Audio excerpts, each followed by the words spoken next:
ঘয়ে দিলে খেদা গয়ে ধৰিলে গবা ঘয়ে দিলে ঘুচা।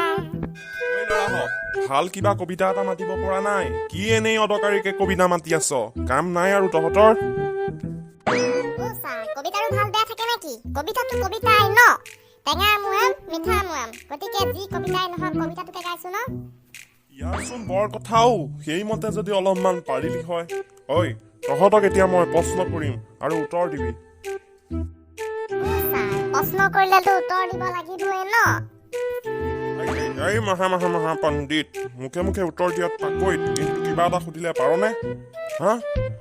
তোৰ বেবেৰী বাং কথা এসোপাৰ বাদে জানো আৰু কিবা জান? এই মহামূৰ্খ।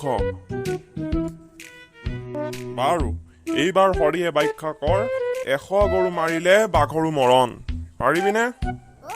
পাৰিম, কিয় নোৱাৰিম? এইটো বাৰু প্ৰশ্ননে, শুনক তেন্তে। বাঘ হ'ল এবিধ হিংস্ৰ মাংসভোজী প্ৰাণী, কিন্তু গৰু এবিধ তৃণভোজী নিৰ্মাষিত প্ৰাণী। গৰুতকৈ বাঘৰ বল শক্তি অৱশ্যে বেছি, সেয়েহে বাঘে অনায়াসে গৰু মাৰি খাব পাৰে।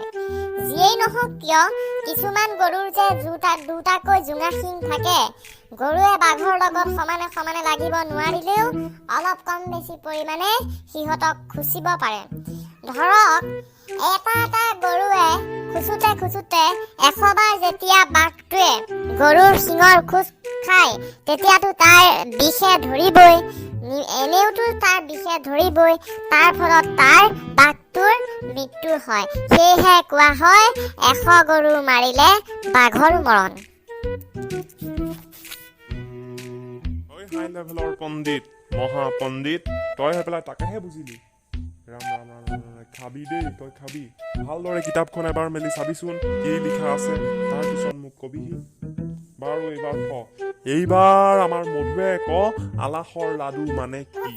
আলাসৰ লাডু এনেকুৱা এটা লাডু যিটো লাডু কেতিয়াও খাই হজম কৰিব নোৱাৰি, হয়নে ছাৰ? আপুনিও আৰু সেই একেই লেভেলৰ পণ্ডিতহে, আপুনি কৈছে ভুল হ'বনে? সি কৈছে শুন, আলাসৰ লাডু এনেকুৱা এটা লাডু যিটো লাডু খাই কেতিয়াও হজম কৰিব নোৱাৰি। মূৰ্খ, কিতাপত চাবি কি আছে, ভালদৰে কিতাপখন এবাৰ পঢ়ি মোক ইটো সপ্তাহত কবি আলাসৰ লাডু মানে কি।